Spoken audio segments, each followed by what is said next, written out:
बिस्मिल्लाहिर्रहमानिर्रहीम अल-फातिमतु बज़अतु मिन्नी। आज हम एक ऐसे मौजू को आपके सामने पेश करने जा रहे हैं जिसकी हकीकत से इस्लाम के किसी मकतबा फ़िक्र ने कोई इनकार नहीं किया। तारीख़ में बग़ैर किसी इख्तलाफ के इसे लिखा गया है, लेकिन इसको दो मुख्तलिफ नज़रियात से देखा जाता है। ये वाक़या एक जागीर, एक प्रॉपर्टी जिसे फ़दक कहते हैं, उसके मुताल्लिक है। रसूलुल्लाह सल्लल्लाहु अलैहि वसल्लम की साहबजादी जनाब सैयदा फ़ातिमा ज़हरा सलामुल्लाह अलैहा और एक सहाबी रसूल खलीफतुल मुस्लिमीन हज़रत अबू बकर के दरमियान ये जागीर का एक मसला है। इस वाक़े की सेहत से किसी मौर्रख ने इनकार नहीं किया, लेकिन दो तरह के नज़रियात पाए जाते हैं। पहला नज़रिया ये कि यह जागीर रसूल की बेटी की मलकियत थी और उनका मुतालिबा हक पर था।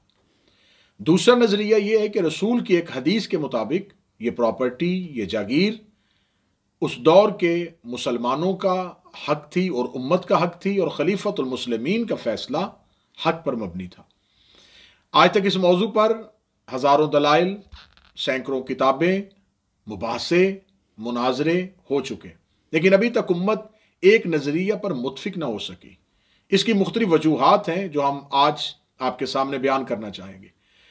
गुज़िश्ता सालों की निस्बत इन सालों में इस मौजू पर ज़्यादा बहस इसलिए हुई कि अब हमें हक़ाइक़ को तलाश करने के लिए ज़्यादा तरद्दुद की ज़रूरत नहीं होती। अब 5th जनरेशन का दौर है, ग्लोबल विलेज बन चुकी है दुनिया। अब हम किसी भी हकीकत को तलाश करने के लिए हमें ज़्यादा तरद्दुद नहीं करना पड़ता, बल्कि आपके फिंगर टिप्स के नीचे दुनिया की लाइब्रेरियाँ मौजूद हैं और किसी एक मौजू के मुतल्लिक आप मुख्तलिफ मवाद इंटरनेट से हासिल कर सकते हैं। दूसरी वजह यह कि एक नज़रिए में इतनी शिद्दत आई कि उन्होंने अपने ही रसूल की बेटी के इस मुतालबे को माज़ल्ला सुम्मा माज़ल्ला ख़ता पर मबनी कह दिया। बाद में उसकी मुख्तलिफ तावीलें पेश की गईं, लेकिन यह ख़ता इज्तिहादी कहा गया था या दूसरी ख़ता की तरफ मंसूब था। लेकिन मज़हब अहले बैत के यहाँ ख़ानदान रसूल और अहले बैत अलैहिमुस्सलाम के लिए किसी किस्म की ख़ता का कोई इम्कान मौजूद नहीं है, जिसका वाज़ेह तरीन कुरान में हुक्म आया ततहीर में मौजूद है। इन्नमा युरीदुल्लाहु लियुज़हिबा अन्कुम रिज्सा अहलल बैत व युताहिरकुम तत्हीरा। खुदा ने इन्हें हर किस्म के रिजस से दूर रखा हुआ है। दूसरे नज़रिए में इन्हें महफूज अनल ख़िता समझा जाता है कि यानी इनके यहाँ ख़िता का इम्कान है, लेकिन ये अपने आप को ख़िता से महफूज रखते हैं। लेकिन ये दूसरे ग्रोह का नज़रिया है, मज़हब जाफरिया का। इस नज़रिया के साथ कोई ताल्लुक नहीं है। इस पर कुछ साहिबान की इस मौजू पर गुफ्तगू फ़दक के मौजू पर यूट्यूब पर मौजूद है। कुछ जोहला ने तो यहाँ तक कह दिया कि इसे एक मैनेजेरियल इशू कह के इस मौजू की अहमियत को कम करने की कोशिश की गई। अब इस वाक़े पर जब भी गुफ्तगू की जाती है तो एक तासुर देने की कोशिश की जाती है कि इस वाक़े को बयान करने के साथ इस वाक़े पे बहस करते हुए इख्तलाफ का ख़तरा है। तो उम्मत में बाद रसूल वो कौन सा ऐसा मसला है जिसमें उम्मत पे इख्तलाफ नहीं है?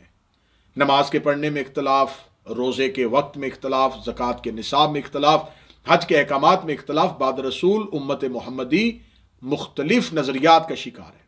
हम हर फ़रूई मसले पे और हर तारीख़ी मसले पे तकरीबन इख्तलाफात का शिकार है। लेकिन इन तमाम तर इख्तलाफात होने के बावजूद हम एक दूसरे के साथ मोहब्बत के साथ ज़िंदगी भी गुजारते हैं।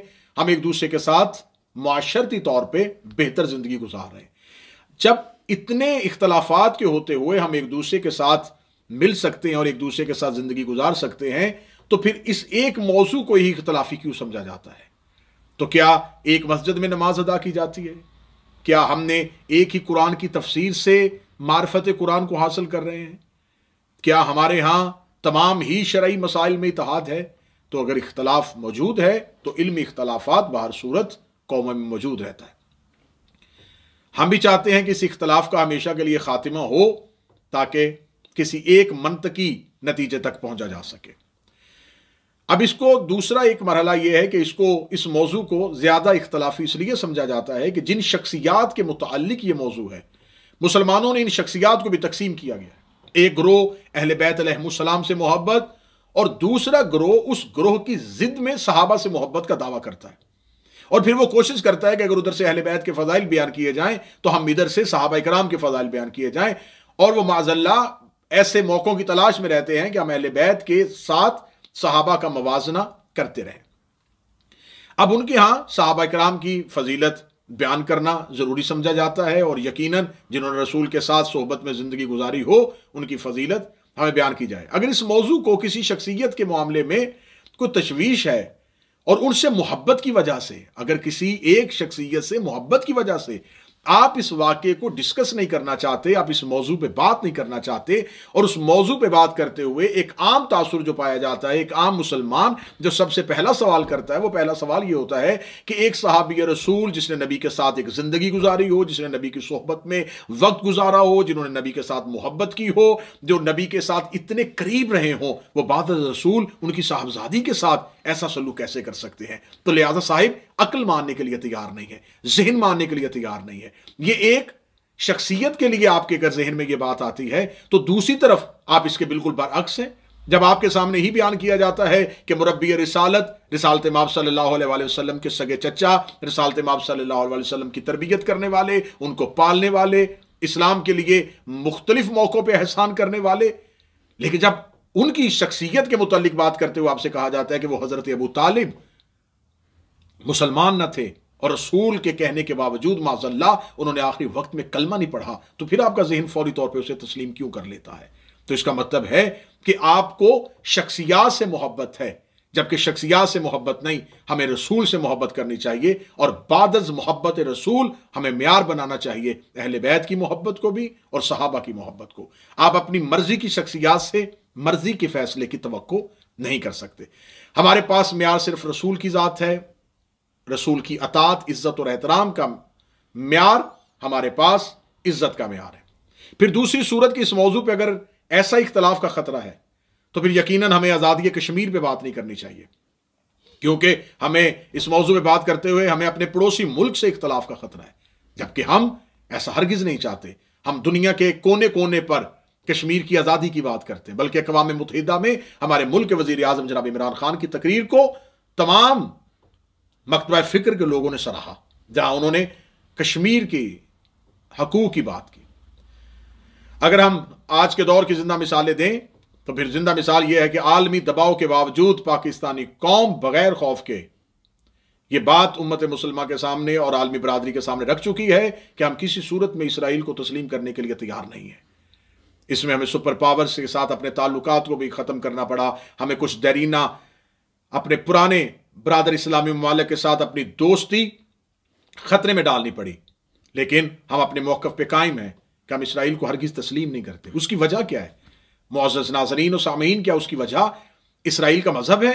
تو پھر ہمارے باقی یہودی اور عیسائی مذاہب کے لوگوں کے ساتھ تعلقات، پھر باقی عیسائی اور یہودی مذہب رکھنے والے ممالک کے ساتھ ہمارے تعلقات، ایسا ہرگز نہیں۔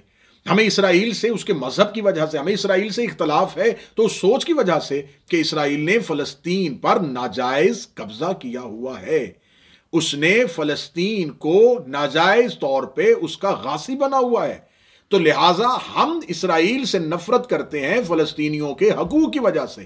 ہم بات کرتے ہیں کہ ہم اسرائیل کو تسلیم کر لیں گے اگر وہ فلسطین کے حقوق کو تسلیم کرے۔ ہم فلسطینیوں کے ساتھ ہیں، مسلمانوں کے ساتھ ہیں، جب ان کی ریاست کی بات ہوتی ہے تو ہم ان کے ساتھ کھڑے ہیں۔ تو جبکہ پچھلے دنوں جناب وزیر اعظم پاکستان عمران خان نے ایک بہت خوبصورت بات کہی کہ اگر میں اسرائیل کو تسلیم کروں تو میں قیامت والے دن رسول کو کیا منہ دکھاؤں گا، اپنے اللہ کو کیا منہ دکھاؤں گا۔ کاش یہی وزیر اعظم پاکستان والا عقیدہ میری قوم کے ہر ایک مسلمان کے پاس جائے کہ اگر ہم اہل بیت علیہم السلام کے حقوق کو چھوڑ دیں گے تو پھر ہم قیامت والے دن رسول کو منہ کیا دکھائیں گے۔ اگر ہم خاندان رسول کے حقوق کو چھوڑ دیں گے تو پھر ہم قیامت والے دن اللہ کو کیا منہ دکھائیں گے۔ تو لہٰذا یہاں بات کسی ذات سے نفرت کی نہیں، یہاں بات اہل بیت کے حقوق کی ہے، یہاں بات خاندان رسول کی ہے، یہاں بات رسول کی صاحبزادی جناب سیدہ فاطمہ الزہرا سلام اللہ علیہا کی عصمت کی ہے۔ ہماری گفتگو انتہائی مہذب، شائستہ اور مدلل انداز سے ہوگی۔ اس گفتگو میں ہم اپنے آنے والی ویڈیوز میں اس موضوع کو 5 سوالات کے اندر بند کر رہے ہیں۔ پہلا سوال نمبر 1، یہ جاگیر کس کی تھی؟ رسول اللہ صلی اللہ علیہ وآلہ وسلم کو یہ کیسے ملی؟ اور یہ جاگیر کا مطالبہ جناب سیدہ فاطمہ الزہرا نے کیوں کیا؟ یہ پہلا سوال۔ سوال نمبر 2، जनाब सैयदा ने यह मुतालबा किस बुनियाद पर किया था? सवाल नंबर 3, दरबार खिलाफत से जो फैसला आया क्या उसे जनाब सैयदा फातिमा ज़हरा सलामुल्लाह अलैहा ने तस्लीम किया था या नहीं किया था? सवाल नंबर 4, जनाब सैयदा की शहादत के बाद यह जागीर अगली खिलाफतों और बिलखसूस अमीर अल मोमिनीन की खिलाफत के दौर में यह कहां रही? हर खिलाफत के दौर में यह किसके तसर्रुफ में रही? इसे हम डिस्कस करेंगे। सवाल नंबर 5, इस वाक़े के उम्मत पे क्या असरात मुरतब हुए और आज तक उम्मत इस वाक़े की वजह से कौन कौन से असरात का सामना कर रही है? इंशाअल्लाह हिकमत और तदब्बुर के साथ गुफ्तगू होगी। गुजारिश यह है कि आदिल बन के, मुनसफ मजाज बन के इस गुफ्तगू को समात कीजिएगा। ये किसी एक मजहब या किसी एक मसलक के लिए गुफ्तगू नहीं, रसूल अल्लाह सल्लल्लाहु अलैहि वसल्लम जिनका हम कलमा पढ़ते हैं उनकी पाक शहजादी के हकूक की बात है। तो कोशिश कीजिएगा इसे शिया अहले सुन्नत बन के नहीं, एक आदिल मुनसफ मजाज मुसलमान बन के गुफ्तगू को सुनिएगा। कोशिश करेंगे कि कुरानी आयात के साथ और मुख्तलिफ दलाइल और बुरहान के साथ और तारीखी हवालाजात के साथ आपके सामने अपनी कम इल्मी के मुकम्मल एतराफ़ के साथ कोशिश करेंगे कि इस मौजू को बेहतर तरीके से निभा सकें। आने वाली वीडियोस हमारी इसी चैनल्स पे नशर होती रहेंगी। अपना ख्याल रखिएगा, अपने मुल्क का ख्याल रखिएगा। मेरा अल्लाह हमारे वतन को सलामत रखे, मज़हब इस्लाम का बोलबाला फरमाए और हमें हक़ कहने, हक़ सुनने, हक़ सोचने, हक़ समझने और हक़ को बर्दाश्त करने की तौफीक अता फरमाए। सलामुन अलैकुम व रहमतुल्लाहि व बरकातुहू।